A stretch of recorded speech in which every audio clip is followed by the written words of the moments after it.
2026 to the Legislature and Governor that includes a set of policy recommendations on how to address the agricultural land equity crisis. Task force members are working to finalize this report of recommendations by this deadline, by the end of this calendar year. The report of recommendations is being developed following just about 2 years of meetings, site visits, guest speakers, presentations, and community engagement sessions across California. There is a lot of knowledge and expertise that you all have to sort through and work through as you work to develop your recommendations. And we really thank you for joining us this morning to continue dialogues specifically related to what is now Goal 3, Equitable Land Transition and Land Acquisition in your draft report of recommendations. Before we launch, we would like to share the participation guidelines. These are applicable to all task force meetings, full task force meetings, and all meetings of their subcommittees and working groups. We seek to develop a space of mutual sharing, listening, and respect. In all of our meetings, we respect diverse perspectives, encourage inclusive participation, and we all agree to use courteous language. All speakers, whether it's public, invited guest speakers, task force members, staff, etc., must be respectful, considerate, and on topic. Together, we work to create a safe space that's mutually respectful and inclusive for meaningful conversation. We also need to be able to stay on point. These meetings are subject to Bagley-Keene Open Meeting Act requirements.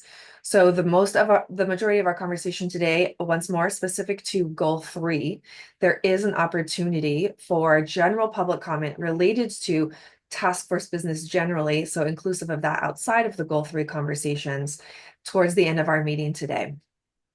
So thank you folks for joining us, for working together, using common conversational courtesy, working to treat each other with respect, and just holding true to ourselves that all ideas and points of view have value.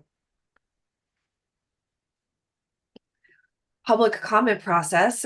You are welcome to issue a public comment during the 2 designated public comment periods for today's meeting by completing a form here at sgca.gov/meetings-events, and you can do a separate comment for each item.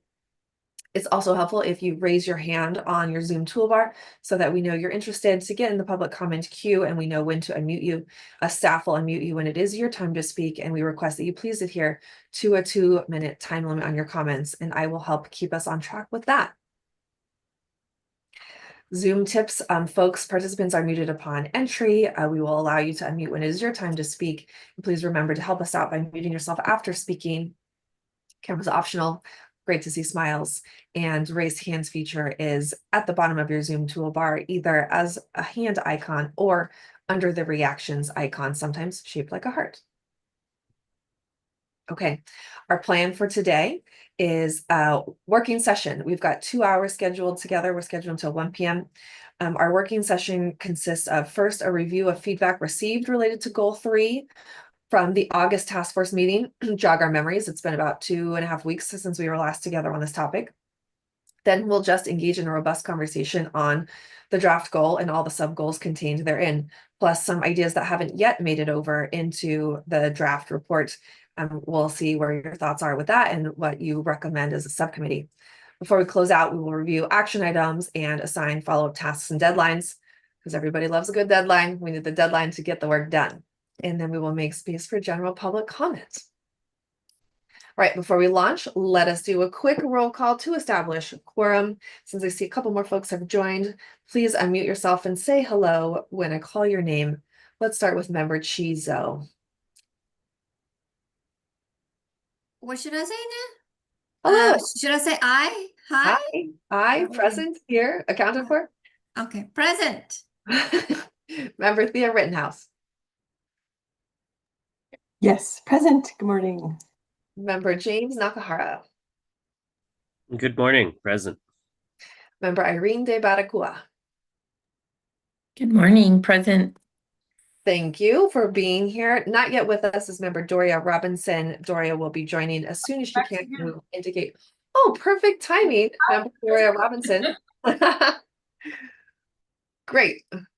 Full lineup. All 5 subcommittee members are present. Let's launch. Okay. Working session.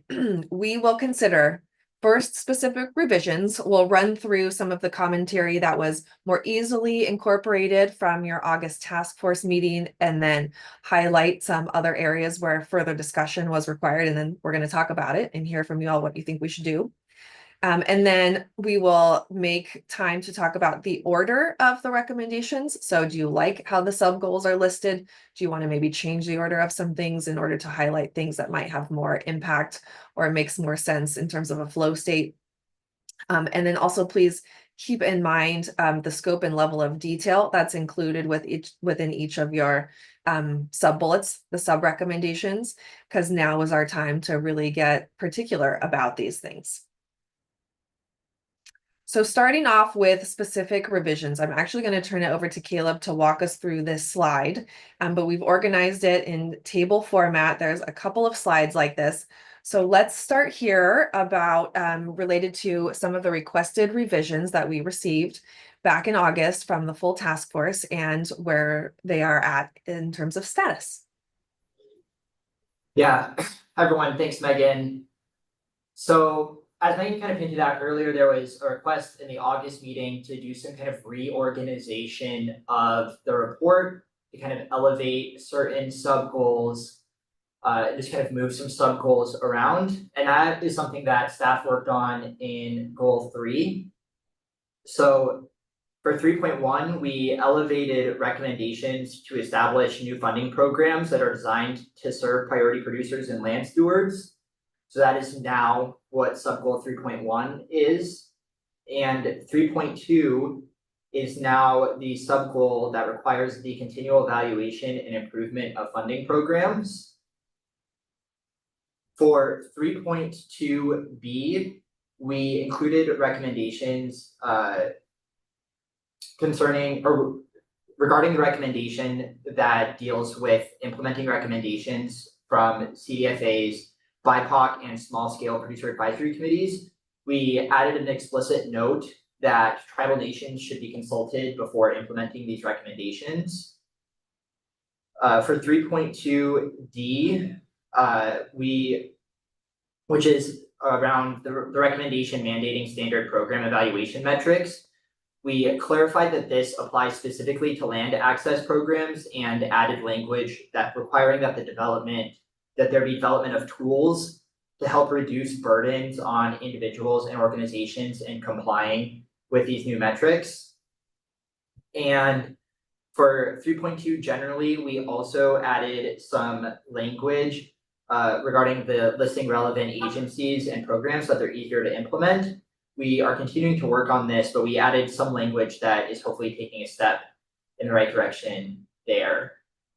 Really quick up at the top too, 3.1c, there was a request in the August meeting to clarify that Aggie bonds already exist and how they relate to private lenders. And this is another thing that staff is continuing to work on, and we'll have more in future iterations of the report. Megan, if you go to the next slide, please. Before we advance, Caleb, let's just pause to see if everyone is tracking this, if you have any comments or questions.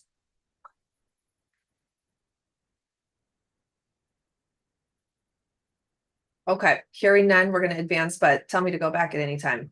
And no need to stand by formalities. If you all have ideas or things you want to share, just come off mute and let's jump on in. Yeah. So continuing on staff edits made based on feedback from the August meeting. To 3.4a, there was a request to add technical and technology assistance to this recommendation. And so we added that language and made technology assistance a component of technical assistance for increasing grant program access. For 3.5b, there was a request to integrate land linking services into the land observatory. We've modified the name of that entity in the report based on feedback from the August meeting, and we will talk more about that in a little bit. But that is an edit staff made, was integrating land linking services into this entity. We also added language requiring programs to be modeled after SWEEP and the Healthy Soils program, particularly regarding set-asides and call-outs. And we also, in feedback, based on feedback from the August meeting, added language calling out the need for legal technical assistance when dealing with deeds, titles, trust agreements, and water rights, and how technical assistance is needed for priority producers and land stewards to be able to hold land for a long time. I'll pause again for any questions that task force members might have.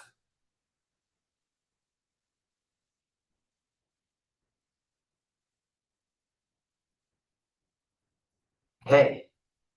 Seeing none, Megan, can you go to the next slide, please? Thank you. So as I hinted at on the previous slide, we made some changes to the land observatory recommendation, kind of hearing the need for a name change based on feedback from the August meeting. And so what staff have proposed is changing the name of the land observatory to the Land Market Monitoring Department. Hopefully kind of clarifying the purpose of that organization and what it would do. We also added in some additional language based on what task force members said that this now department could do, including adding, again, land linking services under this new land market monitoring department and requiring that the department make information available from county assessors' offices for both pre and post-sale information sharing. And then we also added language requiring that the department collaborate with organizations that already monitor the agricultural land market and that they leverage technology to advance this work, again, based on feedback that we heard from task force members during the August meeting. And so two questions that staff really have is, first, does changing the name of the Land Observatory to the Land Market Monitoring Department work? Is that effective? Is there an alternative naming that you would like? And then also just kind of based on where this now sits in goal 3, sub-goal 3.5 in the new section of the report that Megan sent to you all on Friday, if that location is effective, and if you have any other feedback or comments on that section of the report.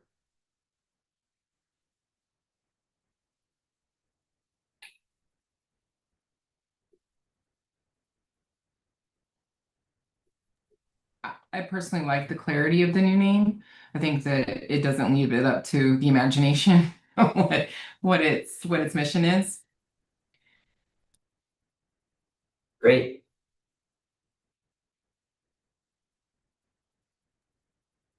I also agree with that change to be more clear, just in the title.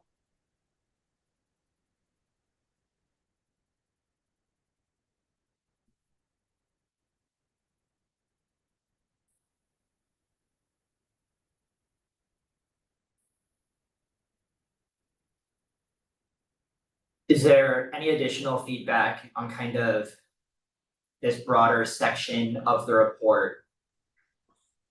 James, I see you're ready. Yeah. I mean, I was just reviewing the feedback letters that the public comments received that was shared out.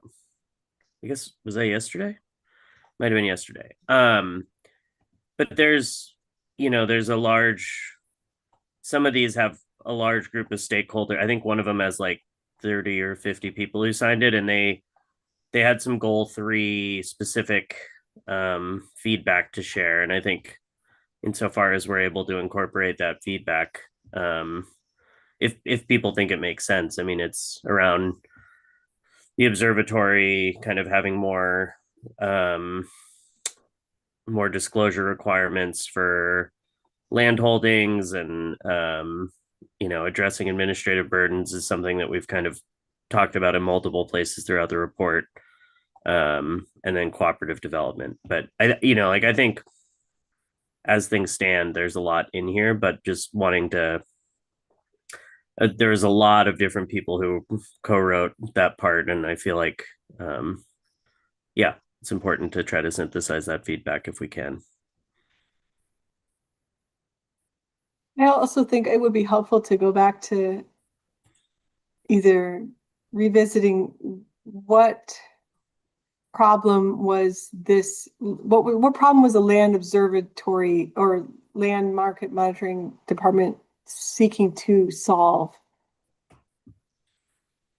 Is I it mean, investment owned acreage, or is it? I thought it was the lack of visibility on transactions, that, you know, transactions would happen before people would have an opportunity to even, you know, put in a bid or be a part, or, you know, try for a purchase. It was also not knowing what was the state of the market. You know, there's a lot of kind of talk about, you know, kind of investment folks like buying up land, you know, how much of that is happening and where, you know, to be able to get more visibility on what actually is happening in the market, who is buying land at what prices, and, you know, and then make it more visible for people who are looking to purchase land, so they can farm, so they're kind of not just locked out. Thanks, Doria. And so we also have the idea in the report of like an entity that would hold land, right?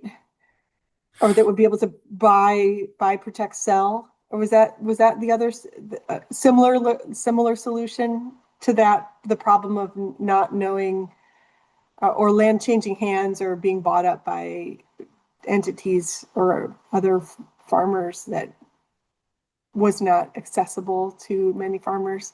Weren't we also proposing to have a mechanism where an entity like an RCD or land trust or state could purchase land and then hold it? Am I remembering that correctly? that's how I remember it. So this would Yeah, be is kind of that like an addition to that?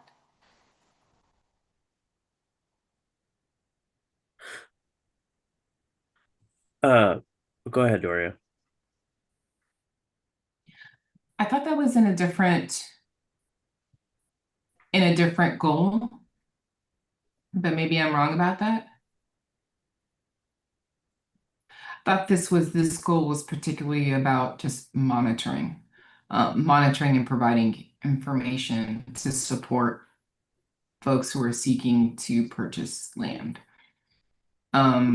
I did not think this was the mechanism that would be kind of purchasing. That was around like purchasing premium kind of agricultural land and holding it in kind of a land. I thought that was in a different goal. Yeah. I wasn't thinking that they were the same, but I was just trying to look at the bigger picture of like what different things are we proposing to have to solve the problem of making the process more transparent and accessible. Right. But yeah, all of these goals are running together a little bit. Right. I mean, I do feel like they definitely have crossover, but I thought that it actually, for me, it's a good thing to have this be very specifically around monitoring and providing information. And then the other goal is around, you know, purchasing land, kind of a land bank, and, you know, getting that land to producers. And can staff help me to which goal is Yeah. that under? I was going to jump in here. And so it's goal 2. You guys are right. There's a recommendation that says establish a fund for eligible entities and then lists resource conservation districts, land trusts. I don't know if that's what you were referring to, Thea. Is that helping or clarifying? It could be, because I'm also on that subcommittee, so apologies. These are blending together a little bit. So I thought that there was another goal though that was specifically around, was under land conservation, and it was specifically around conserving high quality ag land. and kind of working maybe with the Natural Resources Agency around that, CDFA, Natural Resources, to conserve premium ag land when it comes up to sale, like the possibility of purchasing it, putting it in, and then having some kind of a means of offering it so that it could be working lands. Caleb, feel free to jump in because I know you worked on goal 2. I think the one I just mentioned was maybe the closest to what you just mentioned. Yeah, and goal 2 has a recommendation as well to create a statewide plan for conserving California's agricultural land, particularly that farmland of statewide importance or prime farmland. The recommendation is much more specific than that. But that is another recommendation that you might be referring to, Doria. Okay, yeah, yeah, I think that's what I'm referring to. But I felt that that was in the land conservation goal. Yes. Yeah. Yeah.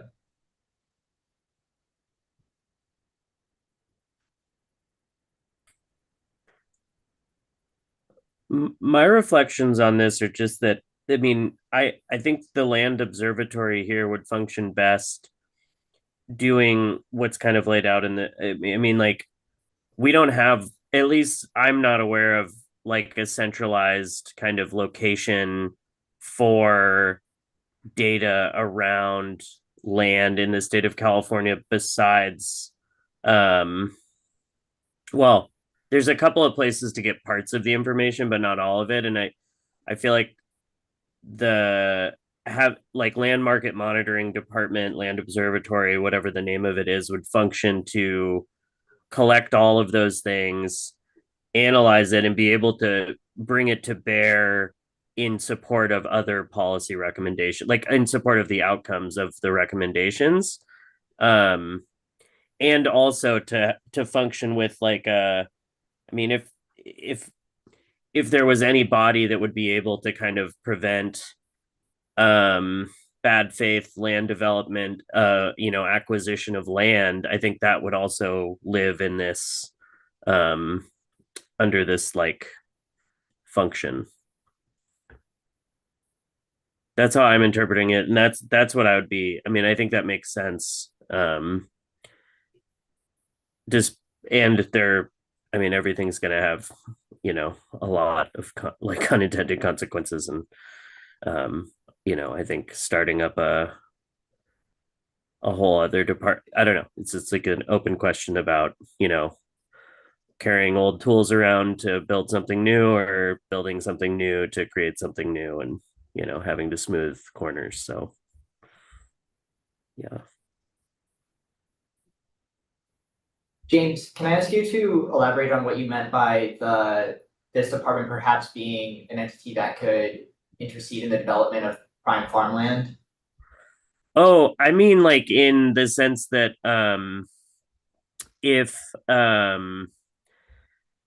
so if like there are kind of like, I'm looking at kind of this first goal 3 recommendation that's coming in from the public comment around the like proposed land observatory empowered to with stricter disclosure requirements for large land holdings around the like anti-competitive procurement process, which I'm interpreting that as like markets happening, like basically like land being transferred off market, not in the open, behind closed doors, like very like kind of usurping any of the existing processes to allow for large development to purchase ag land, and wanting to like prevent that with some kind of mechanism.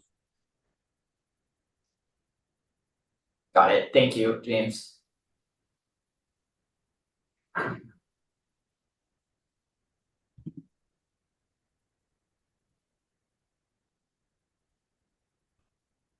So James, are you saying that you'd like to incorporate this comment into this recommendation, the part about stricter disclosure requirements for large land holdings, and including the engagement of the Department of Justice to monitor potentially anti-competitive procurement practices? I mean, I think there needs to be some enforcement component to some of this stuff. Otherwise, if there's no mechanism with which to hold people accountable for doing these things, like I think that feels like a problematic down the road. Like if there isn't a way to kind of have, I mean, I like what is in. I'll say two things. I have two minds about this. One is I like the proposed kind of possible solution as it is, and I'd be curious to bring to the whole group, or to like talk more about here with the four of us or the five of us, what that could look like. Because I'm just thinking about, like, there's nothing in the report around like enforcement of. We've kind of, well, in some ways I guess there are here and there, but I think we need to have, like,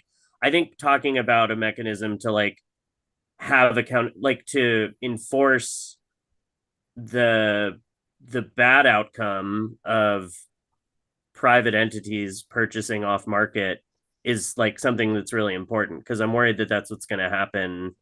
It'll be like, okay, well, people just won't, like, instead of people wanting to put ag land back into like a marketplace to create equitable access, people will just want to go to a private developer and make a deal. And so like having some kind of, insofar as there's a way to kind of call balls and strikes on that. And I think having this entity that can collect data and analyze it would be able to like kind of compel developers or land purchasers to be like, you have to be transparent about your process here. And if it needs to be, if because of the recommendations of what various counties or municipalities decide about land, then there's a way to like to have a check to that, to balance it, to be like, okay, like, we're going to audit your process here around purchase. And then if it seems like it's untoward, be like, that's a violation of some kind.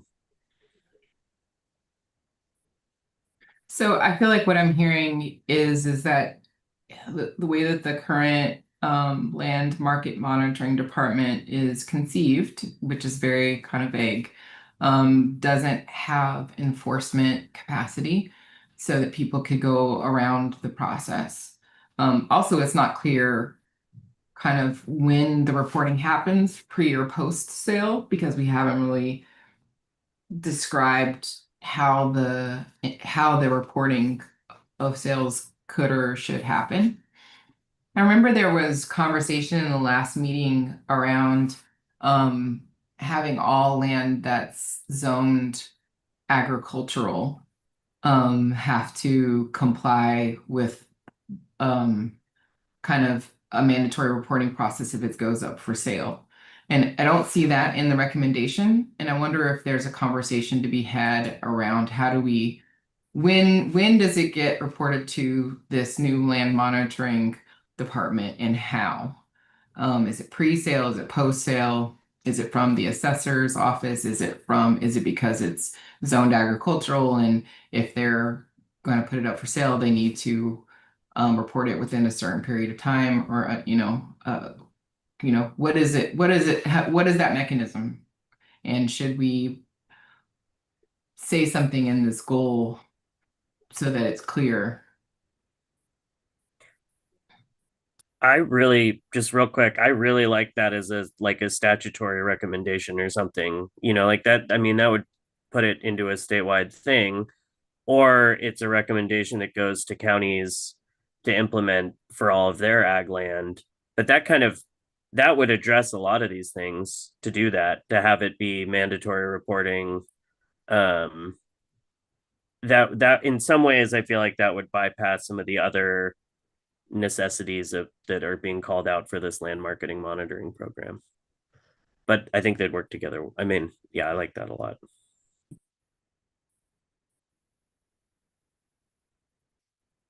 Yeah, Yeah,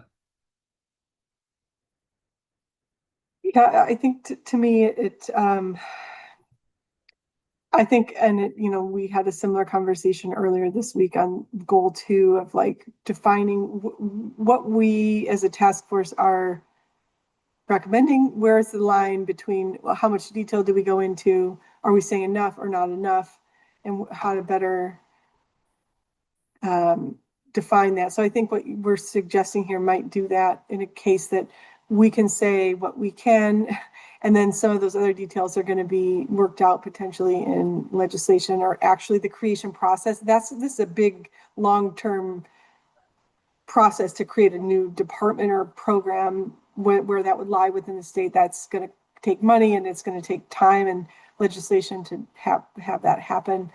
What I will say is that it seems from the public comment letter, from my perspective, that the concern is consolidation, corporate consolidation of farmland, and that we should be, I'm suggesting that we be explicitly saying within this solution that this is the goal of the reason for this is to protect against that thing. This, the fact that many parcels of land in the state, this is happening more and more, where corporate entities or foreign entities are buying, or investment companies are acquiring land, and it's not being offered first to priority producers, tribal stewards, et cetera, smaller scale beginning farmers, those who we're intending to make sure aren't left behind. So my suggestion is just maybe that we clarify that language and be sure to say that's the purpose of this. Because a lot of different entities could do a lot of different things with public data on land sales. It isn't just farmers. And that's what we're trying to protect against. So I think that's my suggestion for this 3.5 here. Thank you.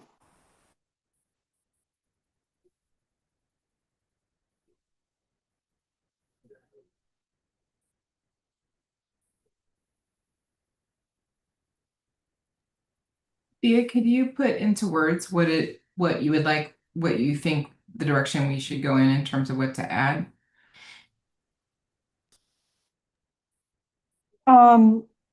Where is this in the actual report? Are we able to see where that, like this is just the issue here. Are we able to see the actual text in the report?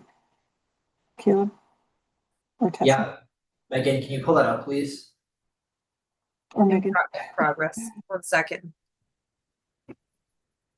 And while Megan's doing that, just to make sure that I captured what you were just saying, Thea, in the notes, is that you seem to be somewhat in agreement with what Doria and James had shared, but you're also suggesting that the framing is a bit more explicit around this goal or around this recommendation to clearly articulate why it's an important department to stand up, in specifically related to corporate land consolidation. Is that Yes. reflective? Okay.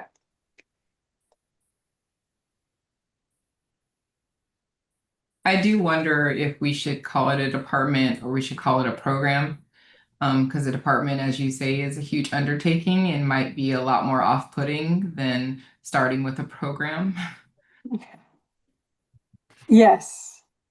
Might be considerable less. Well, it depends. James, you had mentioned local enforcement. So that could either be a state entity, or that could be a state entity overseeing local departments, ag departments or something. Depends on how that would look. And I don't know if we want to go all the way down that path of defining that, or if we just want to make sure we say here. So maybe that first sentence, the land market monitoring department should monitor land market trends and manage a public database on agriculture land.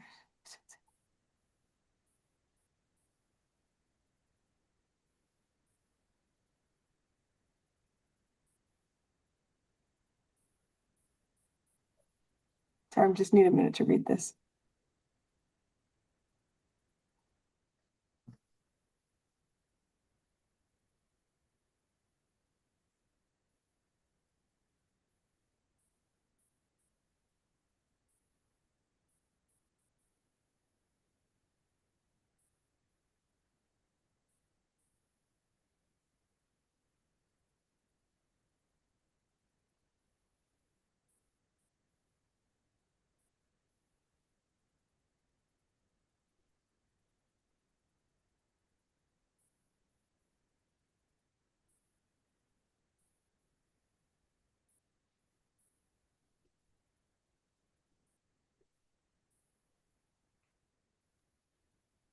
Maybe, oh, sorry, James, your hand is up. A couple of things. I think the way that this reads right now for 3.5, like I think we do cover, I think the like D around like collaborating with organizations that are already monitor agricultural land. Like I think that feels programmatic-ish, like like that could be, or maybe it's not a program. It would be like kind of fingers of the land market monitoring department. And I think one other so I'm not like I feel like there's a little bit of coverage of both like state and municipalities being able to monitor and have because every county is going to be so differently resourced to be able to monitor. I think leaving it relatively open to be collaborative with organizations, and maybe we could amend D to say with organizations and local governments. And then I also think for C, not to jump around too much, but I think we should clarify should be a joint effort between CDFA, DOC, and Tribal Return Commission. I know at one point we had talked about also having it be like the way that AB 524 is written pulls back in the Land Equity Task Force. So maybe wanting that or clearer language about which like I would assume it would be CDFA Equity Office, but we don't say that explicitly, and so that's like my assumption. But so if it could be CDFA Land Equity Task Force, should it continue, DOC and tribal lands, that would make sense to me. But I know that was a little bit of a tangent there from our primary topic around the land market monitoring department.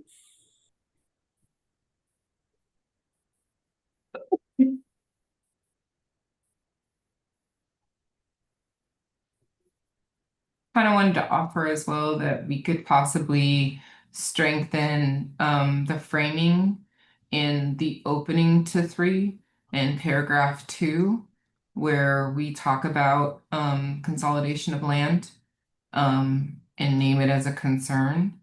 We could strengthen that so that the framing exists in this framing section rather than in the stated goal.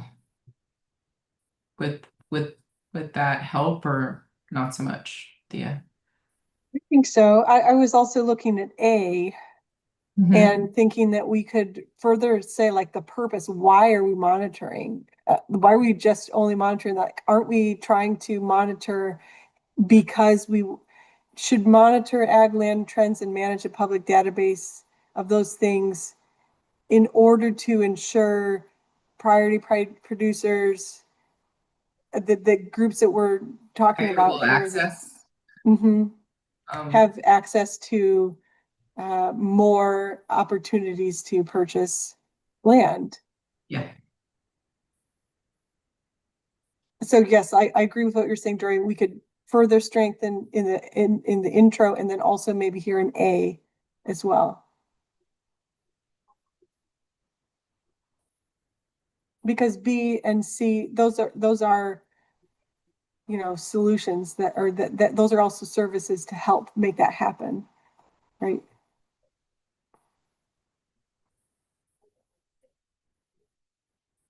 James.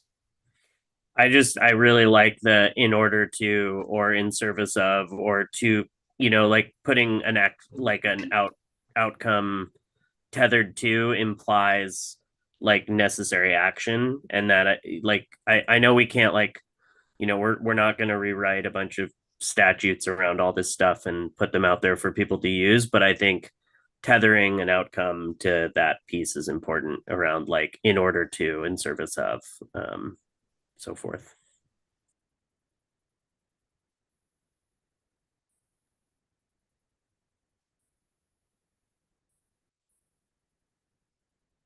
Yeah, Doria. I just want to circle back to this question of whether or not we would like to go into more detail about the mechanism where this sales information would be transferred to this department? Is it pre-sale? Is it post-sale? How do they get it? How do they get the information? How much detail should we say on this, or should we say anything and just leave it as is? I think it's a really great point because we're talking about two different things. If we're just monitoring those sales, that would imply like, just watching. But we're actually suggesting in here to offer, like technical assistance, land linking services, opportunities for these farmers and ranchers who might not have the opportunity when there's an investment firm or a foreign entity coming in to buy land. This is trying to provide that opportunity to put more farmers on land in California. So I think we are talking here about pre-sale. I don't know what you three think about that, but if we're actually trying to provide that, increase that access, maybe we should be focusing on the pre-sale and reporting on those trends publicly, monitoring that. But the pre-sale part is where there could be more opportunities to link new farmers.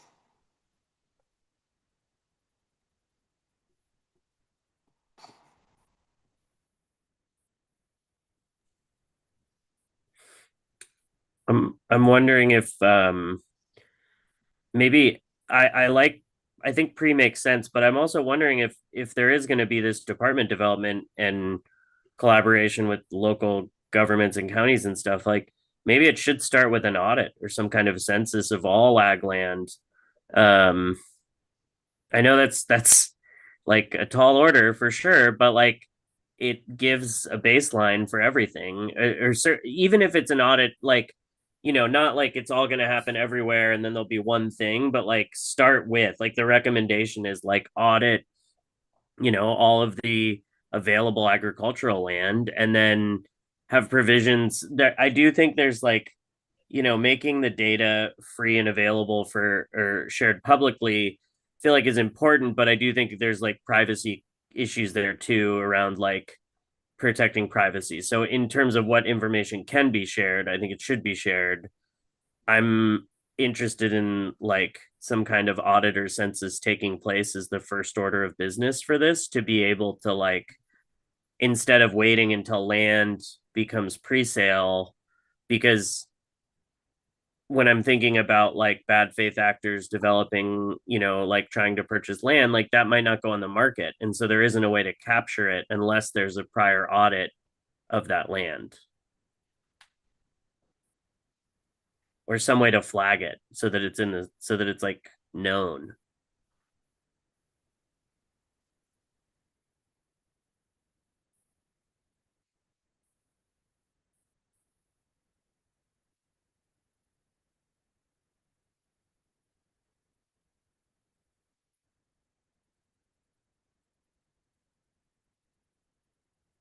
Yeah, Doria.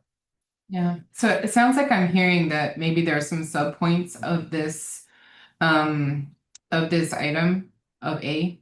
And one of them is to recommend some kind of an audit that would establish a baseline of available agricultural land in each county. And then another one would be recommend that define a mechanism to identify potential land that's going up for sale, but pre-sale, so that there is an opportunity for people to, make, submit an offer. Is that right? Am I hearing that right?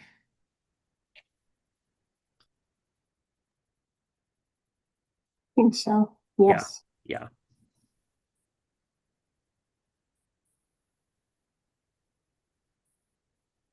Chi or Irene, do you have anything else? Is that sounding right to you both as well? I can't see Irene on here. Maybe I'm not, don't have the right view to see all the other subcommittee members. Thank you, Thea. I'm Okay. here. Okay. Sorry, Irene. No, it's okay. But no, it all sounds good to me, and I agree with what you all are. It sounds good to me too, and I agree it needs to be pre-sale information in order to be useful to monitoring those data. And I wanted to ask, I was multitasking due to other responsibilities. So did we talk about landmark monitoring department or landmark monitoring program?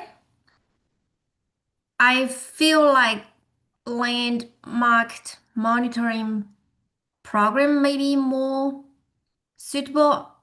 Are we developing a new department?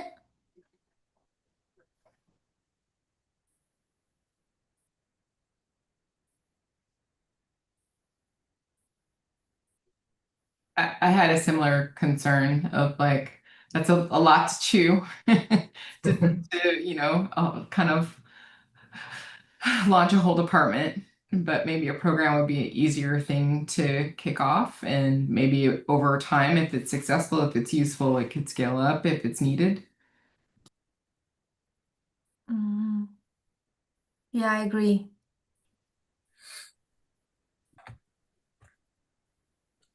I feel like there needs to be a nexus. Like there has to be something to be the nexus of this. Otherwise, who's going to be like if there isn't a land market monitoring department and it's just a program, then it's like how does that work? Like is it going to be a combination of nonprofits, RCDs, like other NGOs, and then like where does all that information go and who is the person who's actually putting it all together? Because unless it's like it's either going to be centralized resources or like vastly distributed resources without clear kind of like guidance around process. I am equally concerned about the idea of creating a new department and that being like a big heavy thing, and I just don't know any other structure that would be able to centralize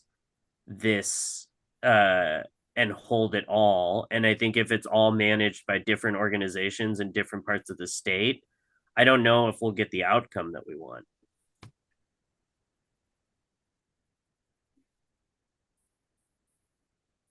If I could jump in, James, so I agree. And I feel like there are a number of different recommendations that need that kind of a backbone, that central organizing hub. And I wonder if they should all kind of live together. And definitely collaborating with other agencies. But this is not the only recommendation that would need kind of a centralizing support.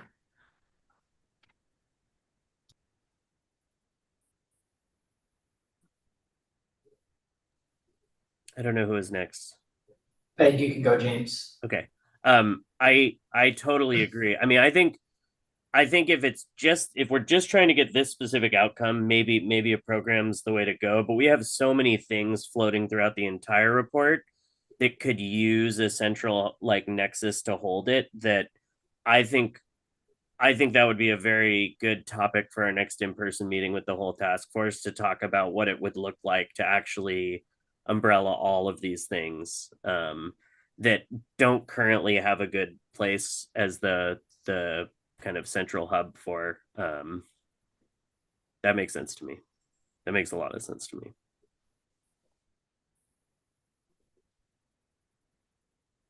I agree. I think it would be worth doing a scan of the whole recommendations as they are now to see what are these different programs and departments, is sorting it by that for us either before October or in October, to say, how can we be more strategic about this? Because all of these things take incredible amounts of resources and time, and maybe we are proposing some things that could be under one umbrella or under one agency or new, I still have a good handle on that. So I agree, James and Doria and Chi, about putting a pin in this until we kind of see it all as a list. Yeah, Irene. Hi, thanks. Yeah, I mean, to me, I almost feel that, this is very connected to the other department or scenario that we were talking about, like a Department of Agricultural Equity, like we could live there and, deciding still if that were something that we're going to discuss more, which I'm thinking we are, the possibility of it being recreated under, I mean, still live under CDFA, right? But really have maybe an advisory type of steering committee or council that oversees it or does some kind of quality control and ensures, right, that we want it to be designed the way it should. And Thea, obviously, I mean, you have a big role there. And so anyways, I think this is a perfect example of something that could live under a broader department or at least the initial planning stages of what would be addressed under a bigger department.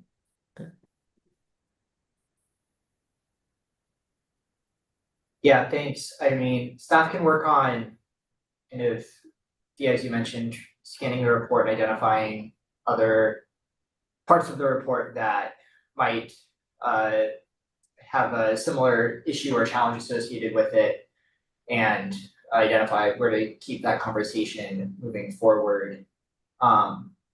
I think we'll have to wrap up this discussion on this idea pretty quickly. So we have maybe time for just a few more comments. Doria, I see your hand's raised. Yeah, I want to circle back to another comment in the public comments around the explicit inclusion and encouragement of cooperatives, like farmer cooperatives. I actually do feel like that's something that's kind of missing in our document. And I wonder if we can consider adding to 3.1, specifically naming farmer cooperatives, encouraging and supporting farmer cooperatives in the funding programs. And Caleb, can you scroll down, or Megan, do we have that listed there? I just saw it, but I saw cooperative. really, did I miss it? There it is. I saw, but I don't know if that says enough. According to the public comment letter. So that's in the tax law and incentives category, or actually establishing a California producer pension fund. And then E is increased resources, capacity building support for agricultural cooperatives. And I do, so let me read, I'm gonna find the comment because I do feel like it's a good point. Okay, so let me Just popped it in the chat. You found it? Yeah, I just popped it in the chat. I think you're talking about their specific, like the goal. Under goal 3, yeah, it says increase incentives for farmer cooperatives. Cooperatives are a critical tool for disadvantaged farming communities to build collective stewardship and wealth. However, a lack of investment has stalled their growth. We recommend embedding cooperative ownership models to keep land under community control and generate long-term wealth. Direct funding should go to farmer-governed organizations. For example, the Agrarian Commons Community Land Trust to co-manage resources and incentivize sustainability and strengthen food production. So to me, this was a call out to be explicit in the funding recommendations section.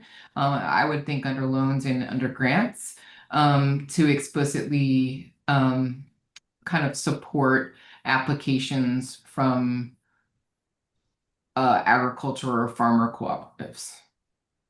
Mm-hmm. Which is a different kind of an entity. It's not the same, it is technically a nonprofit, but it's not considered, it's not the normal kind of nonprofit that these kind of grant programs would deal with. And I think there are some barriers in the application processes to farmer cooperatives and applying, maybe, I'm not sure. But I don't know what you all think, if there's a opportunity here to be more explicit about the inclusion and support of those entities. I think it like I think where you placed it makes sense to me in the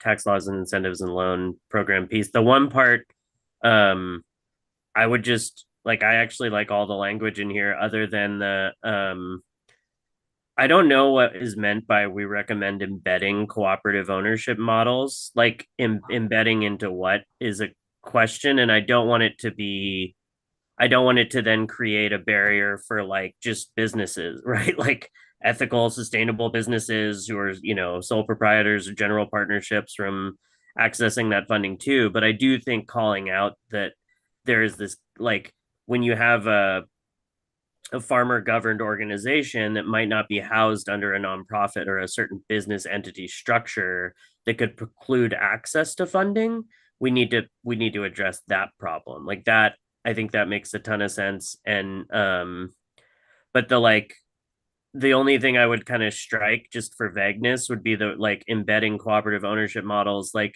that to me is a little too heavy, in that it's like it should be contingent upon that, and I think it should be accessible to that but not contingent upon that. I agree there.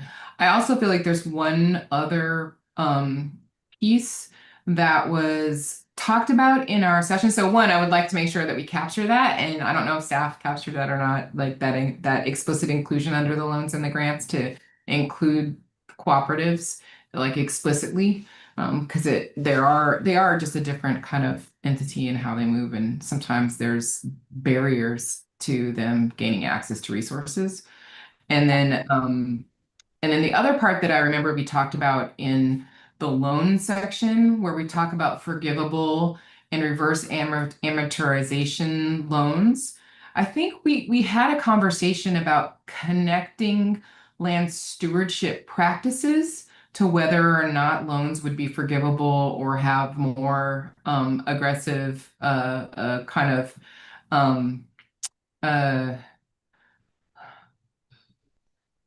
conversions away from kind of a debt tool, and that it should be connected to helping California reach its goals around soil stewardship, around climate, around some of the other things. So, anyone can access and, kind of low interest loans to gain access to all the other tools we're talking about. But in order to access kind of this higher, deeper investment in terms of forgivable loans or reverse amortization loans, that there should be an additional benefit to the state to meet our climate goals or to meet our soil stewardship goals. And that is not named here.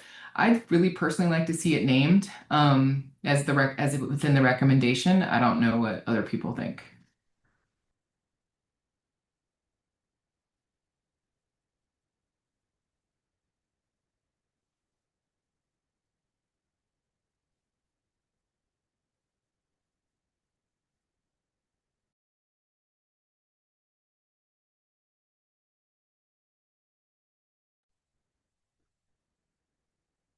I don't know why I typed that instead of saying it, but I recall something similar as well. That there was like a tethering of conservation, sustainability, the like long-term 30 by 30, all those kind of things would be part of what's driving the incentive to receive those forgivable loans, or 100%. I think that's always a good idea, particularly the audience for this report and the recommendations is the state. State legislature and agencies. So I think that's a really good idea and smart to think about it that way, Doria.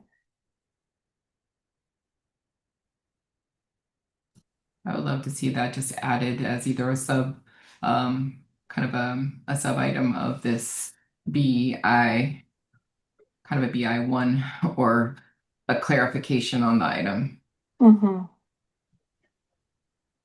Yeah, staff can absolutely make that change. Tessa's taking extensive notes and capturing all of this as well. I think we need to move on. Megan, or sorry, Tessa, I see you unmuted. Do you have anything to hop in and say? I know we need to move on. Sorry, Caleb. Just to kind of clarify, I heard a couple different things. That E is good. There's a lot more to say about co-ops. There's some good language in the public comment letter. And I'm wondering if you all want us to build out E so that it applies to all of 3.1, or if you want us to embed it in each of those sections. Does that make sense? That question? I think E was attempting to sort of apply it to the whole rest of the section, acknowledging that there needs to be some more detail there. When you say sections, you mean the subpoints of 3 or all the other goals? I mean 3.1 and the Okay. subsections. Yep. So grants, loans, tax incentives. Right. I always worry when it's like the last thing on a list and it's like one line. It feels like it can easily kind of fall off and people don't really realize that our intention was it to be embedded throughout. I personally, even though it's a little repetitive, I personally think it's more effective if it's named more than once, and so the intention is clear that that is an area of inclusion. Or it needs to be more robust on its own. Two pathways.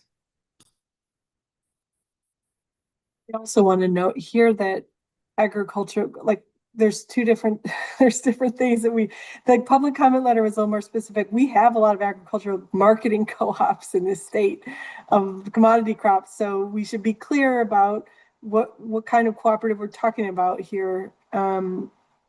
Because there are two different, or maybe multiple different things. So the public comment letter again was more specific about farmer-led entities, cooperatives, in that regards, I believe, and that model of community land trust, et cetera. So it was specific to the cooperative ownership and management. Yes, cooperative ownership, not marketing, right. Yeah. Thanks for that clarification, Caleb. Feel free to move us along. Yeah, I think we can actually stay here. So Megan, no need to switch over to the slides. The next piece of feedback that we received during the August meeting was on 3.1C, here the tax law and incentives. There was a concern about, or kind of opposition to tax breaks going to landowners who can't be vetted as ethical business owners.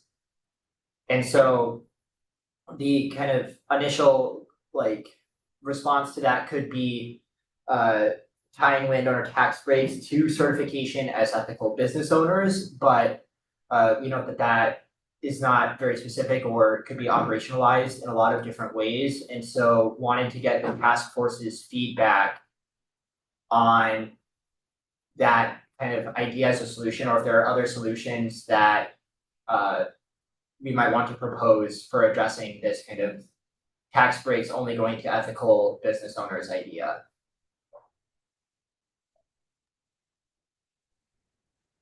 What does that mean, ethical business owner? Was that defined in the public comment letter? This didn't come from public comment, rather it came from some task force member feedback. Correct me if I'm wrong, Tessa, but I believe this came from that survey that we did on the report. That's right. So we don't have any more specific details or information on what was meant by ethical business owner. My only concern, from the state perspective is who makes that determination? How is that determined? That's problematic, I think. Who's determining what's ethical and what's not ethical? Could mean a lot of different things. And also, what does that mean? That means another barrier to I think I guess I'm not in agreement with that. That's all. I think that asking the state or another entity to determine someone is ethical or not ethical is not appropriate. And when we're talking about tax barriers, how can we it should be either we get a tax incentive or we don't. I think a tax incentive is a good idea overall to encourage some of these things to benefit farmers.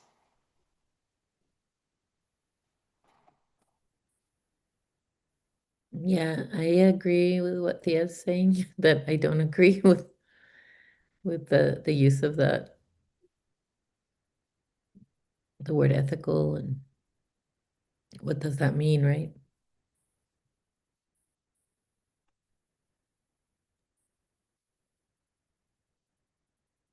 Yeah, I wonder if it would have the kind of reverse effect of making it more difficult for people to access these resources. You know, sending them through another process to get certification that they're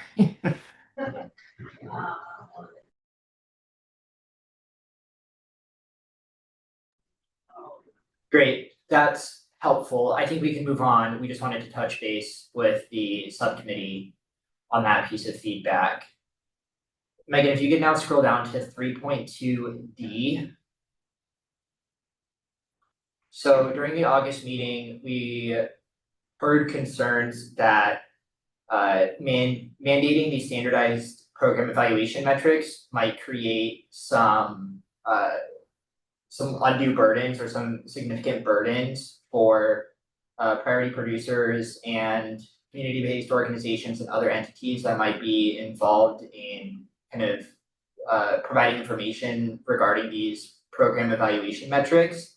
Staff attempted to address this by adding things like the last sentence saying that tools should be developed to assist this process. But just wondering how 3.2D looks to you all as a subcommittee, or if there is additional language that needs to be added or additional changes that need to be made to this recommendation.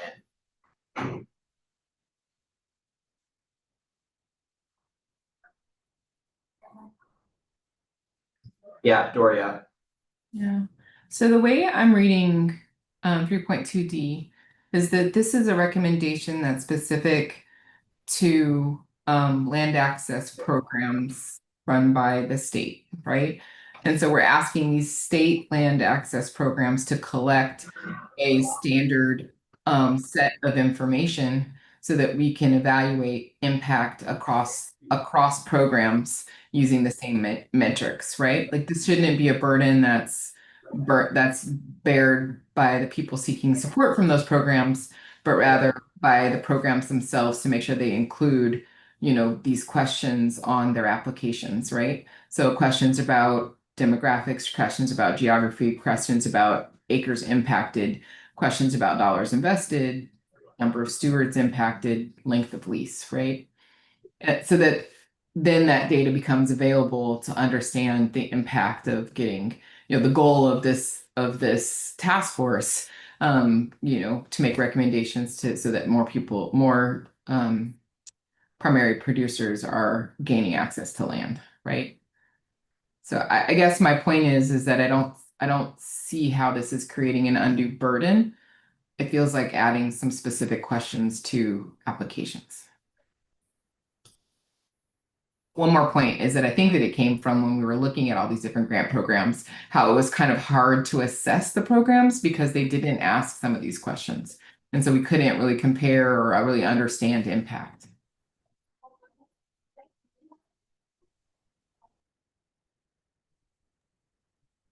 That's exactly my recollection too, Doria, because we were on that same original subcommittee. And I agree. That was at least our thinking initially was it's more about, this is like standardizing programs so that we can use data to drive decisions and try to make this data more widely available so that a variety of organizations and state agencies can use this to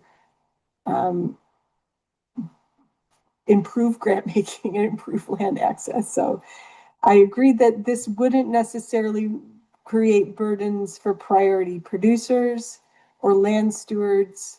more so it would become part of the process, part of the reporting process. The difference here is that it's standardizing it, whereas right now we have a variety of programs across different agencies that collect different data, that define things in different ways, that don't really ever have an opportunity to look at things as a whole. And this could be a technology solution here. It wouldn't be necessarily a burden.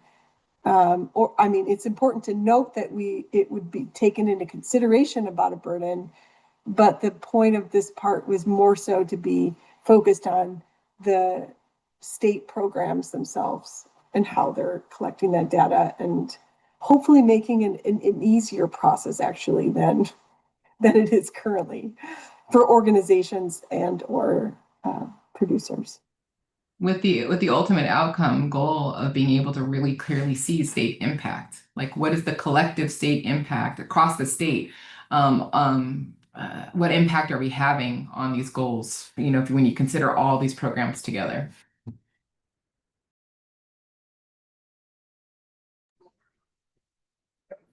Great, thank you. That's really helpful. Before we move on, just wanted to check and see if there's any further comment or discussion on this item. And if not, I think I'll pass it over to Megan to prepare us for our next discussion item.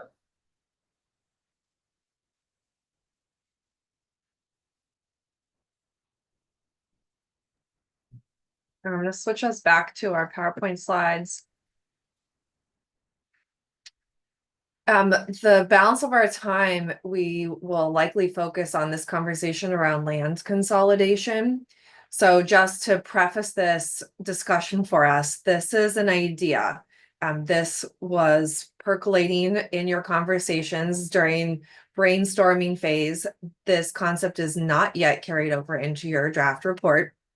We actually have 4 slides to help frame this conversation to jog our memories that Tessa's going to walk through in a moment. There was some ideas for some language that was put forward as a kind of a side document at the August meeting. We got some feedback on the concept of land consolidation, both from task force members and from public comment.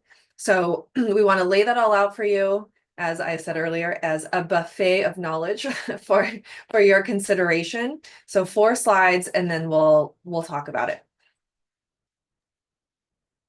Thanks, Megan. That's great.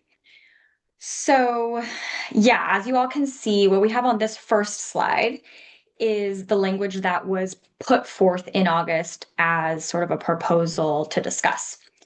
You all shared a lot of input on that idea.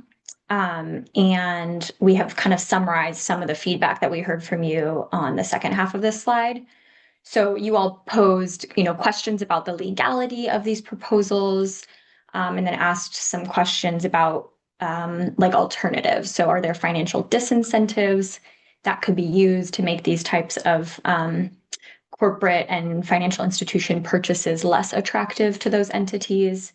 And so the question was like, who are these recommendations sort of aimed at limiting, and how to actually implement those disincentives?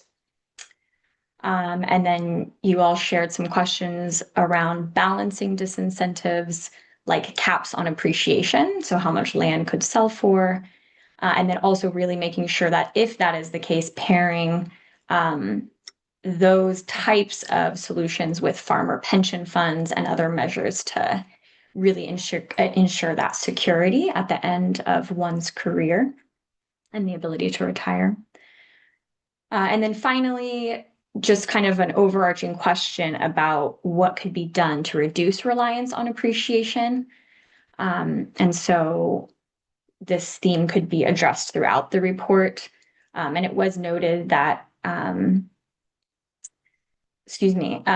back being like a way to, land back is one way to decommodify land that is elevated in the report. And, there's many others that could be kind of either woven throughout the report or set aside as its own goal. So that's a recap of the conversation you all had in August. Let's go to the next slide. And I wanted to share some of the community input, and it's really great that you all had time to look at it. I know it's kind of coming in on the fly, so nice job getting to it in advance of this meeting. Some of the challenges that were shared by various community input letters and comments are up here on the slide. So I'll just read through those, and then there's some solutions on the next slide that were also proposed by community public comment letters. So the first one being the recommendations, just kind of a general comment that the recommendations currently lack a direct focus on the accelerating crisis of corporate consolidation. And I think you all have acknowledged that in your conversations already. The large-scale land purchasing by non-agricultural entities was elevated as a concern, noting that investment firms are buying land as an investment tool rather than food production. Another challenge is talking about in tandem with the first right of refusal program. If that's going to be one of the solutions, there also needs to be that is one of the solutions that is currently in the report. And there also needs to be a suite of policies to prevent land grabs and really leveling the playing field for priority producers. And then there was a few comments from different sources around transactions happening too quickly on the open land market, specifically in the context of tribal timelines, and the fact that that disadvantages low resource growers as well.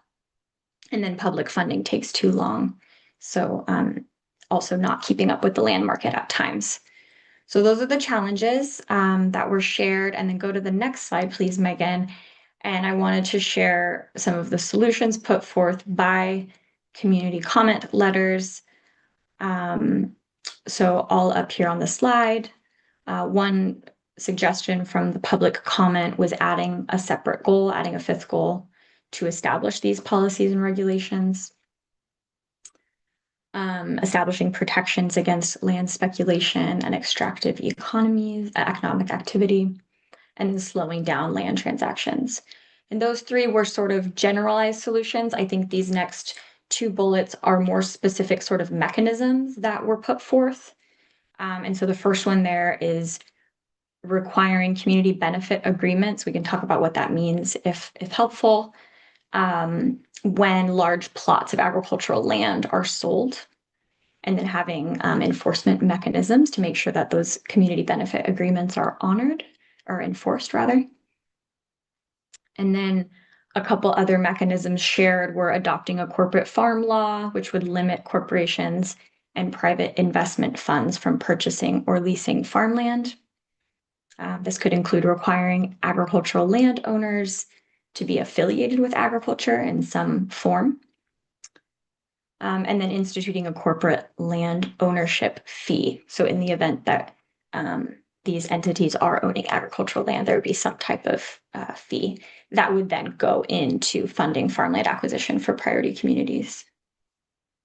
So I know that's a lot, but just trying to give you a sense of what the community input was really suggesting.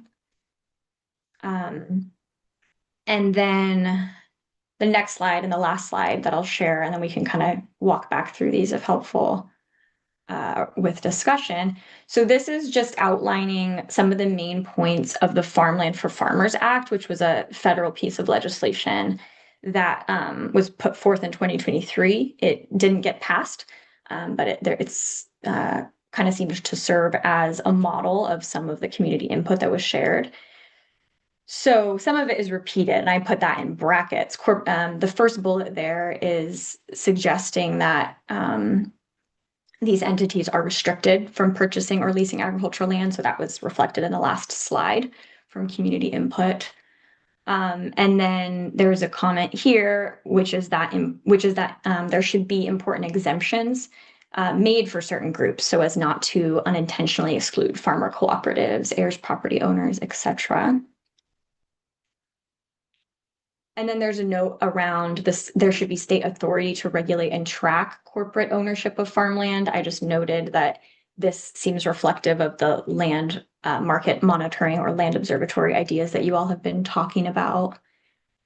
And then the fourth point in this legislation was that the act should authorize the imposition of penalties or like fines that are in violation of these restrictions. So yeah, feel free to just jump in here and we can skip back to other slides. We're just curious, how this lands for you all and how you all want to move this idea forward given that context. Go ahead, James. Some of the proposed language in here, I think, is potentially utilizable in a couple of different ways, but can we go back to that first slide real quick? Sure. Thanks, Megan. Yeah.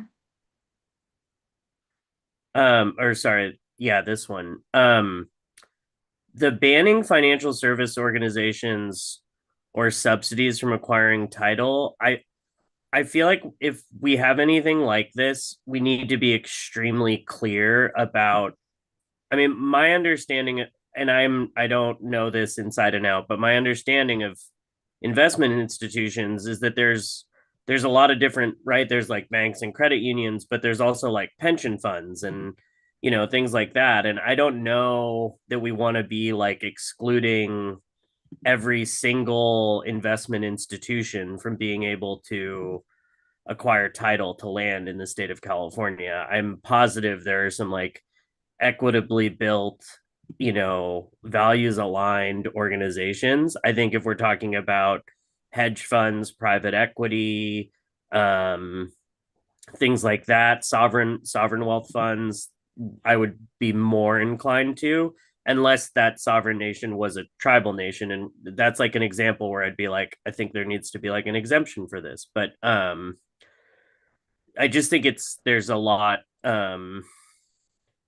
We need to be really clear about what types of institutions are going to be banned if we are going to propose a recommendation to ban purchasing land in California. But I think I'm like there in spirit, but I'm just like, I want to make sure we're not creating a situation in which a group, like what if a group of farmers create a pension fund and that the best investment of that pension fund is to purchase agricultural land to then put an ag easement on it to then create access to people who can grow it and then that's like the long-term thing. Like I don't see any problems with that necessarily. So yeah, just a couple of thoughts there. Go ahead, Thea and Doria. Well, I'm going back to our August meeting and the conversation we had there. And I also, of course, wear a lot of hats. I am a farmer. I feel very, very strongly about a cap on appreciation, knowing many farmers, my own family farm, being a third generation farmer whose family had, the land is what you have, period. And if there's an appreciation cap, we are doing a disservice to many farmers. I understand that that is equally paired and there's a strong tension with the profitability in the state and the land values associated with it. But I care deeply that we are supporting farmers to be able to retire. Farmers, it is absurd that in this country, our farmers that are doing so much to feed our country don't have their own retirement, have to go and get insurance, have no safety net, have no way to support themselves in retirement except the land. This is a lived reality for so many. And I know I'm speaking really strongly here, but this is a personal thing that I do not want to see in this report because of the impact that it could be for so many people that are retiring, for those who do get access to this land, to get access to land to farm, for those who are renting land. Like it is unfortunate that it is so tied to land being the one thing that farmers can quote unquote bank on to support. Right before this meeting, I was having a conversation with someone whose family farm was going bankrupt after, 2 generations of farming and having to lose that land. That's all they have. And I would rather see incentives for transitioning land be strengthened in this report so that we're looking at the farmers who are at the point where they're retiring or giving the, moving the land to new hands, that there will be incentives to do that. There will be incentives for, for the next generation of farmers, for farm workers to transition to farm owners. I would rather focus on that in this piece, and fully recognizing the tension of land consolidation. And I think that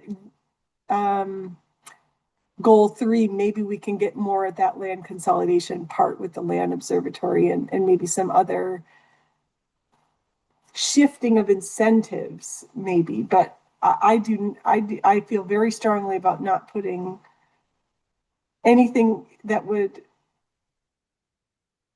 put farmers' land at jeopardy of losing value or reducing in appreciation. It's already happening, because of stigma and because of fallowing of land. That's already going to happen in this state. It already is happening. So I think that, anyway, I'll get off my soapbox here. Doria. Everything Thea said when it comes to appreciation cap, I don't support it. Not at all. For all the reasons that Thea said, my interactions with small farmers, especially as they're approaching retirement, is exactly what was said, that's all they have. And for us to put an appreciation cap, it's just like, that would be just so destructive to so many small farmers and families. I just can't support that at all. I do support this idea of limiting corporate ownership of agricultural land.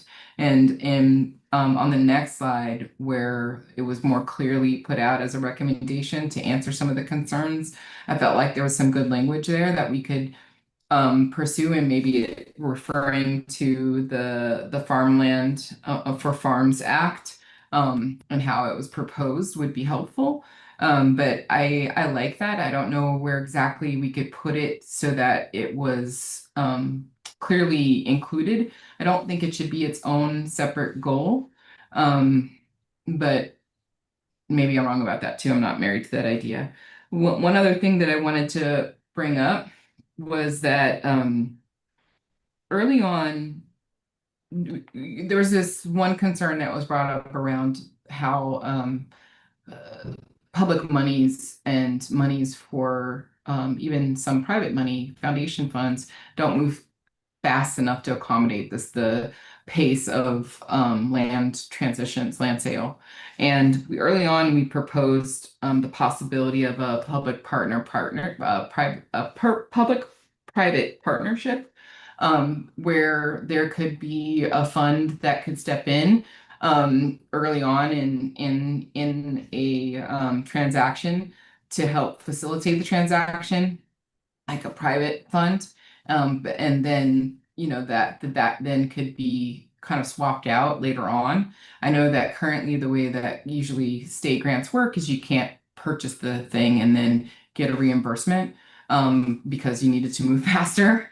And I wonder if we couldn't explore, structuring a program where that actually would be allowable under certain conditions, so that there could be a public-private partnership to assist when sales are moving faster than the pace of public monies. I know we talked about it early on, and maybe it was in that early working group when we were talking about grants and other things. Okay, check. Much, Doria. And thanks for all your comments as well, Thea. Definitely captured in our notes. Megan, can you actually go to the next slide? I want to hear from everyone else as well, but it's sounding like maybe the direction that this is moving is pulling some of the language that was from the Farmland for Farmers Act, focusing on the limiting different entities from being able to purchase, not on the price or the speculative potential of land. And is there anything else that anyone else wants to really highlight as being not in favor of or as wanting to make sure is included? Both of those are helpful.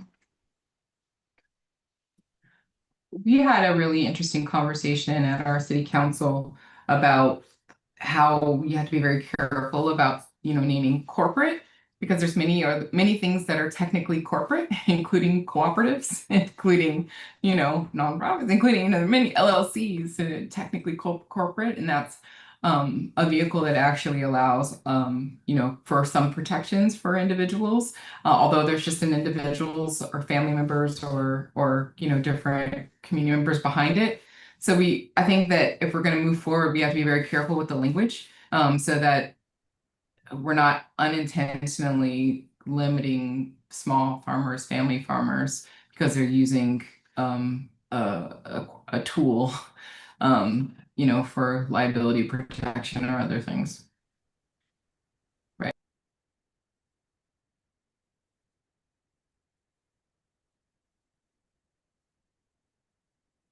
Yeah, perhaps we can look to other examples to see what has been used and what may or may not work. Public benefit corporations. Yep. Okay. Noted.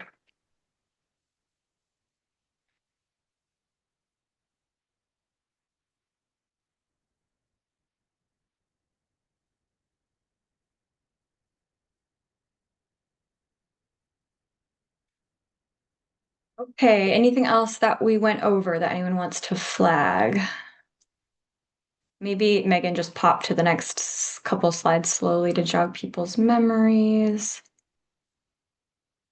I know this has been like a big ongoing topic of conversation over the months, really. So just wanting to give a minute in case anything else comes up.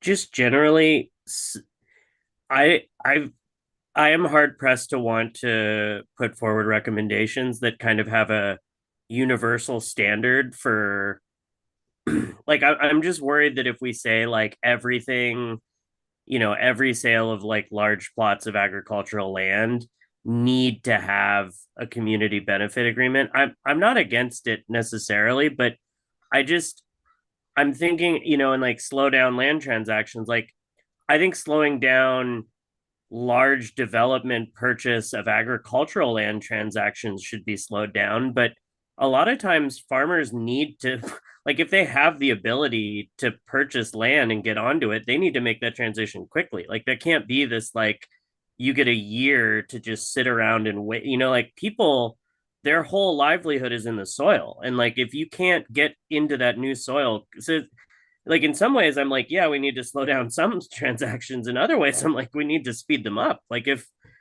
things are there. So yeah, I some of these feel a little too like I feel like it's a little too universal, and it's like there will be unintended unintended outcomes of this that will negatively impact the people that we're trying to support with the recommendations. And so when it's like that, where I'm just clear that when I think that I'm clear that there will be negative outcomes, that's something where I'm like, okay, like I'm coming from like this, like we should try to do no harm first, right? Like we have all these recommendations we want to make, but fundamentally, like sometimes not weighing in and allowing regions and communities to figure out what works best I want to lean into that more and empower them to have more tools and resources, more incentive structures to implement across California. And I think it's hard to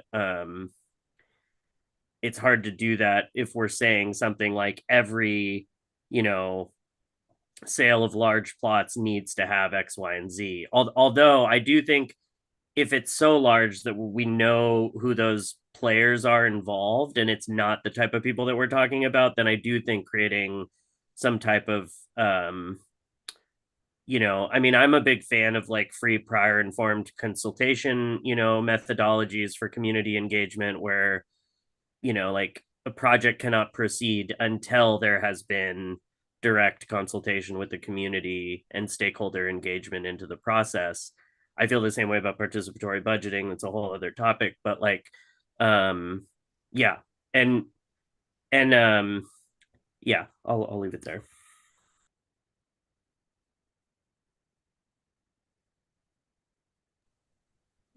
Oh, sorry, Dory, were you going to jump in? Yeah, just again, and just kind of, I feel most strongly that there's something that's useful in the last bullet point, the adopting a corporate farm law. I'm questioning the use of the word corporate, but that limits corporations and private investment funds from purchasing and leasing farmland. I feel like there's something here that could be, and maybe we need to think on this a little bit more about what exactly is it that we're objecting to. I think it's mostly in this kind of using farmland as an investment tool and not for its primary purpose, of using it for farming. So I wonder if there's a way to get at the things that are objectionable about these types of sales, to focus on those aspects and limiting that. Maybe if it's an investment fund, there's this, kind of investment fund fee, special fee to make it less attractive to use farmland as an investment.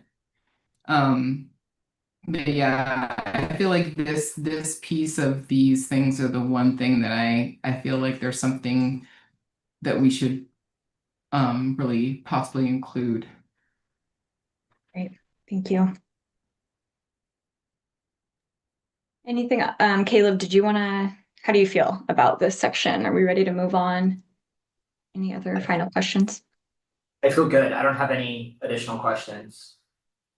Yeah, that's so James, Thea wrote in the chat here that if we did have such a fee, that it could go into the farmer pension plan, which I think is a great idea.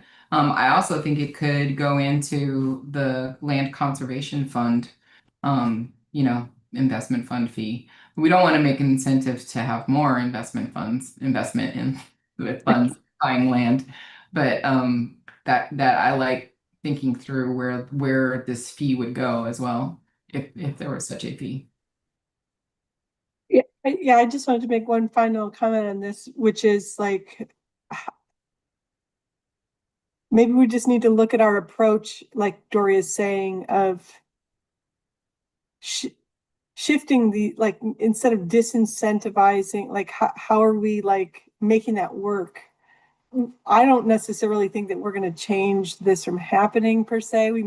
But what do we want to do? Do we want to slow it down? Do we want to, shift it so that it is providing a different purpose, so that it isn't just about investing? I mean, the reality is investment funds or pension funds, like they are farming, they're purchasing land, they're planting orchards, they're getting the benefit. That's a return on investment. That's, from their perspective, a good investment. But maybe there's a way to either shift some of those earnings or shift some of the incentives towards other farmers who might want to farm that land and actually get the benefit for their family operation, rather than for the benefit of investors who aren't working the land. Thanks, Thea. So how would you all feel about us taking everything that you all just shared and drafting a few lines of language, either for a future subcommittee meeting or the October meeting? It sounds like we're ready to just leave behind the proposal language that we looked at in August, and I think we have a lot to work with from what you all just shared. Does that sound good? Okay, nodding, thumbs up. Yeah, James. Oh, Sorry, I was trying to find the thumbs up, and okay. Zoom's changed now. I can't find any of the thumbs up things. It's just hand raise or nothing, which is unfortunate. Well, thanks for because watching. we're in a webinar, James. We don't have all the that makes sense. Okay. the expressions. It's like less fun. Use your real thumb. Yeah. Okay. Right. Can I ask what the interest and possibility is in maybe crafting some revised language on this topic of land consolidation, and then regrouping maybe for an hour session, or booking an hour session about 10 or 12 days from now and talking that through? Okay. Awesome. Thanks, Megan. That's great. And I think we Do just we have, think an hour? sorry, go ahead. Sorry, go ahead. I just jumped ahead to like next steps and scheduling. That was inappropriate. I apologize. Is this, whoa, did I just accidentally click backwards? No. Is No, there no, more you're than good. stay here? Okay, go on. A time check 17 minutes. Yeah, that's great. I think that's really helpful, Megan. Another meeting would be good before October. So yeah, we just have 2 more slides here.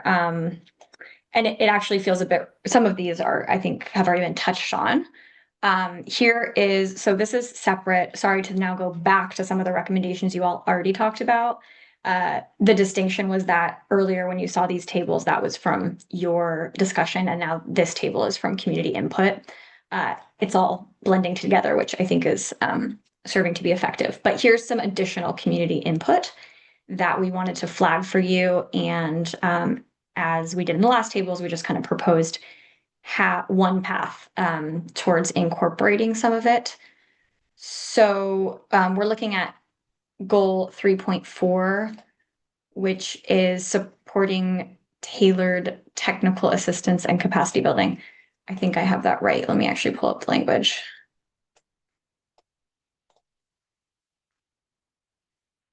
Yes, indeed, it is. Okay.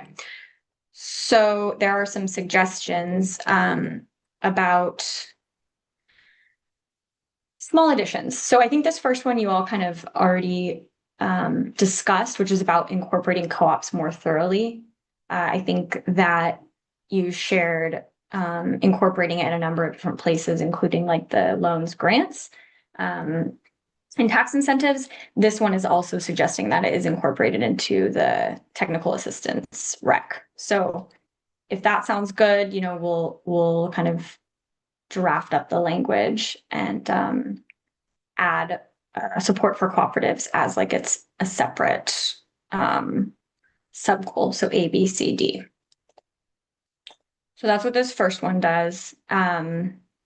There's also a couple of very specific recommendations. So the second one is providing one-on-one long-term technical assistance designed specifically for Black farmers to resolve land access questions. And so the question here for you all is adding that to 3.4B would be, so 3.4B, perhaps it would be useful to pull up the document again, Megan, to follow along. But 3.4B is establish and funding the regional cohorts of technical assistance. So those would be local level technical assistance. And the question here for all of you is if you would like to specifically call out technical assistance designed for Black farmers. Or if there's another way that you want to kind of get at that request. Right. So just so everyone is kind of knows about this, C that specifically calls for providing legal technical assistance for priority producers around deeds and titles and water rights actually came from our meeting with Black farmers in Bakersfield and was a direct response to some of the struggles that they were dealing with. I feel like where we call out in B1 operate in diverse languages on a regional scale, we could add in here culturally competent, especially so that it reaches and supports Black community. Because I think it's so easy to call out language as a barrier, but it's not easy to recognize that culture is also a barrier if you're not interacting with a community, outreaching to a community or engaging with a community in a culturally competent way. It's a barrier to access to those resources. And I think that makes it really difficult for Black folks who speak English to express this cultural barrier because it's not so clear as a language barrier. So if we could add in here that explicit cultural competency, especially when it comes to outreach and engagement with Black community, that might hit it. That's my opinion.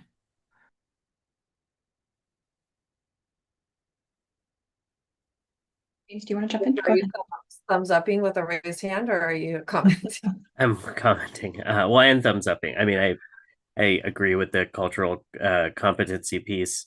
And I also think that language allows it to, there are many communities and farmer stakeholders that would benefit, like that language would be applicable to many groups of farmers. Like I just spent 2 days in Fresno and met with a lot of Hmong and Mien farmers, and cultural competency there is really important because they're just things that kind of cultural mores and things that if you don't know, you don't know what you don't know, and they end up being really important for engagement and long-term relationship building, which is what I personally think is the secret to like good technical assistance, is that the people who are working together have a good relationship. And so, in kind of, I mean, I'm into like mandating, diverse languages and cultural competencies. Like, I think that's really important. Yeah. So just like a yes, and I guess is Maybe following up from that, maybe we need to name this kind of in this increase grant program access through culture. Yeah, through culturally competent technical assistance that also has language, diverse language access, just to make it super clear and not buried in the weeds, like put it up front in A. It's doable. It's easy. Okay, thank you for those concrete recommendations. I'm going to try to just move us along to these last two. So sticking with B here, there's a recommendation that felt pretty parallel, but we want to know what you all think. So the recommendation was to create grassroots advisory councils to advise and approve local government agency decisions related to TA and resource distribution. So that was, from the same set of conversations Doria was just talking about. And so wondering how you all want to incorporate that, if it could be merged with 3.4B or otherwise.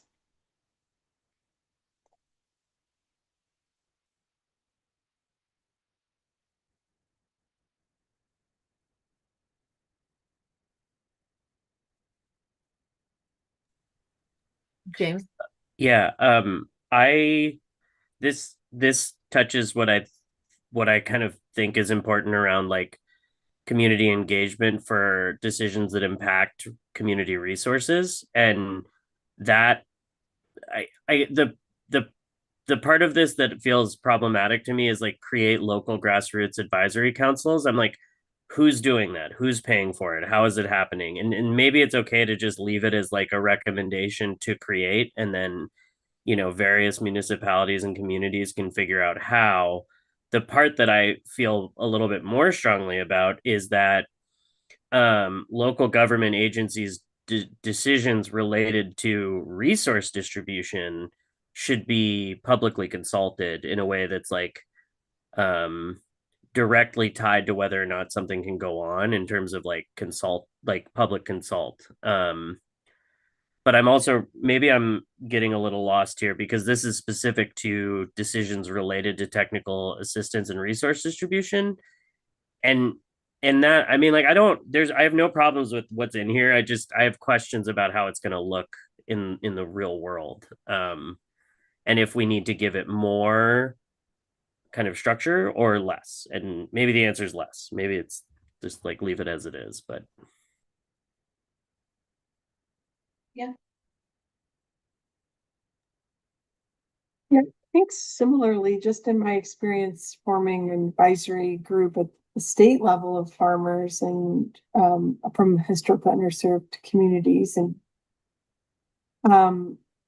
I think particularly within the context of TA, I think it's important to like this, to me, this is about like voices being heard and either consulting with communities or incorporating more local voices in the actual services offered, whether that be how they're delivered or what language they're delivered or what types of services are being offered.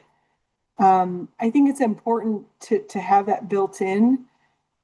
I don't know whose decision that is to make, and maybe there's a way to note there that there would be opportunities to form councils. The main thing, to be honest, that comes up for me is that we are asking a lot of our farmers and ranchers to participate beyond their businesses. I think some will and want to participate in this type of council, but they should be paid for their time and time spent away from their business to ensure that these services are appropriate for the various communities living there. So I guess I have mixed feelings. I'd have to see how it looks in the actual language. I would say it is it's a good mechanism to ensure that services are actually serving those communities. For example, the USDA Farm Service Agency communities are, what they call them, county committees or regional committees comes to mind. Things like that, where I'm not sure how you have to be elected, you have to attend meetings, and you decide how services are offered, but how do farmers know that that committee exists? How do you join that? Whose voices are heard? Those are all examples, I think, of how barriers can be created at the local level to ensure everyone has services. So I'm not sure. I'd have to look at a little bit more like actual language in here to know if I'm in favor of that actual title of a council and how that would look. And also, like James said, who organizes that and pays for that? And Okay. Yeah. Doria, go ahead. And then I think we'll have to move on. Yeah, I think that the intention here, if I remembering correctly, was, not wanting services to be determined, technical assistance and other things that weren't the ones that were actually needed in the community, and having some say on what set of offerings were put forward.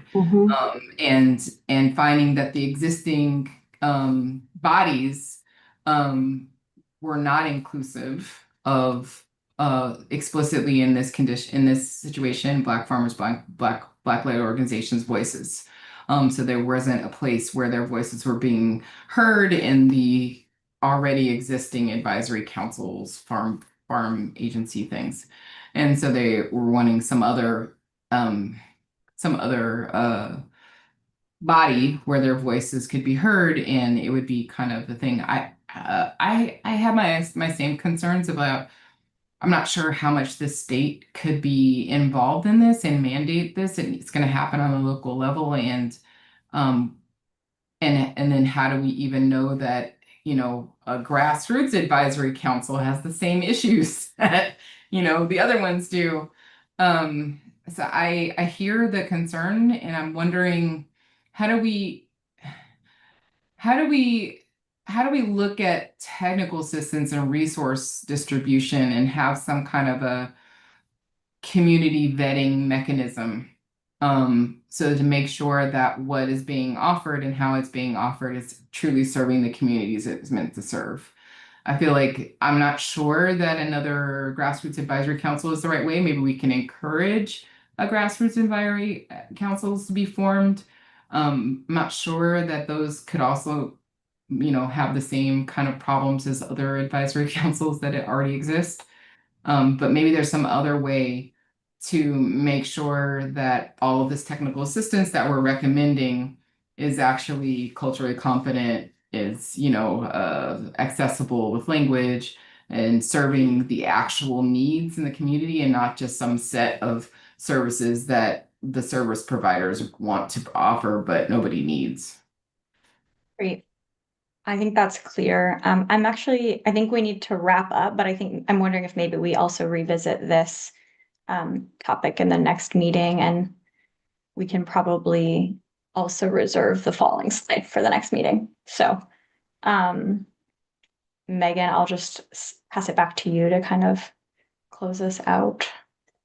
Right, so reserving discussion, order of recommendations, and the scope of level and detail for our subsequent meeting. Confirming next steps and assignments. So do you all want to book 1 or 2 hours together? If we can. I hate to say it, but I think 2 hours works better because we're able to get more done.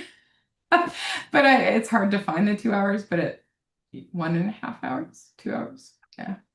Let's see what we can do. Go ahead, James.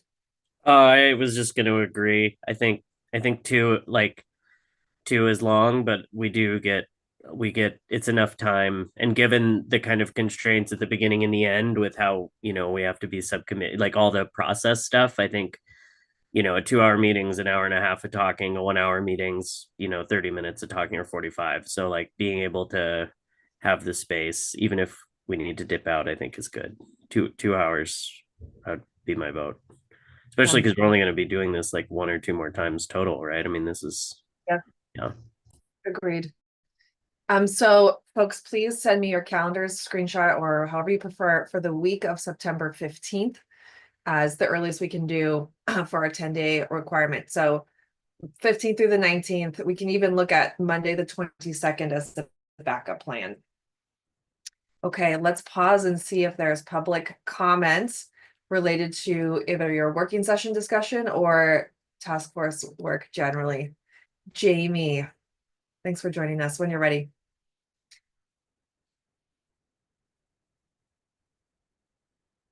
I think Tessa's working. Yeah, there you go. Okay, go ahead, Jamie. Hi. Hi. I don't know how to, can you guys hear me?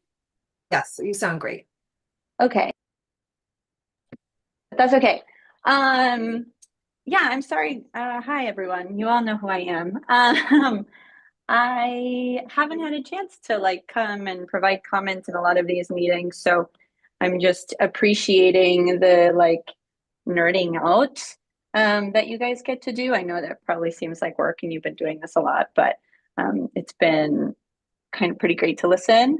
And I just wanted to express appreciation for a lot of the references that I've heard in regards to the public comment letter that was sent earlier this week, and just wanting to kind of emphasize some of the elements around the consolidation component of this meeting. I didn't know that today's conversation was about consolidation, but how convenient for me.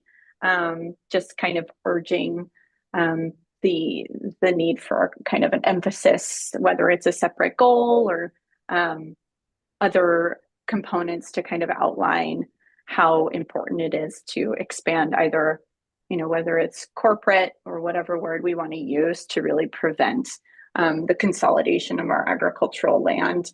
I would encourage that. There's a lot of this happening in the housing space, so I would encourage kind of referencing some of the legislation that's coming through around preventing certain types of companies from owning too much housing. So that kind of legislation exists if we want to reference it from an agricultural perspective. But yeah, just appreciating this conversation. Hoping to provide more comments as the meetings go on in the next few months. And yeah, thanking you all for your work so far. It's been really great to review the existing recommendations and see it build. So thanks. Thanks, Jamie. Thank you for joining us. I'm just going to skip ahead here. Tomorrow we have Restorative Land Subcommittee 10 to 12, and then Goal 4 Subcommittee 2 to 4. And Goal 2, I did not get a chance to update the slide here, but Goal 2 Subcommittee will meet again on September 19th. And that'll get posted soon. Really appreciate everyone's contributions today. I'm sure you're hungry, so freedom for lunchtime. Thank you. And I will follow up with a note for your availability week of September 15th, plus the 22nd as a backup plan. We'll shoot for 2 hours. Okay. Thank you. Thank y'all. Thanks, Good to see everyone. everybody. You.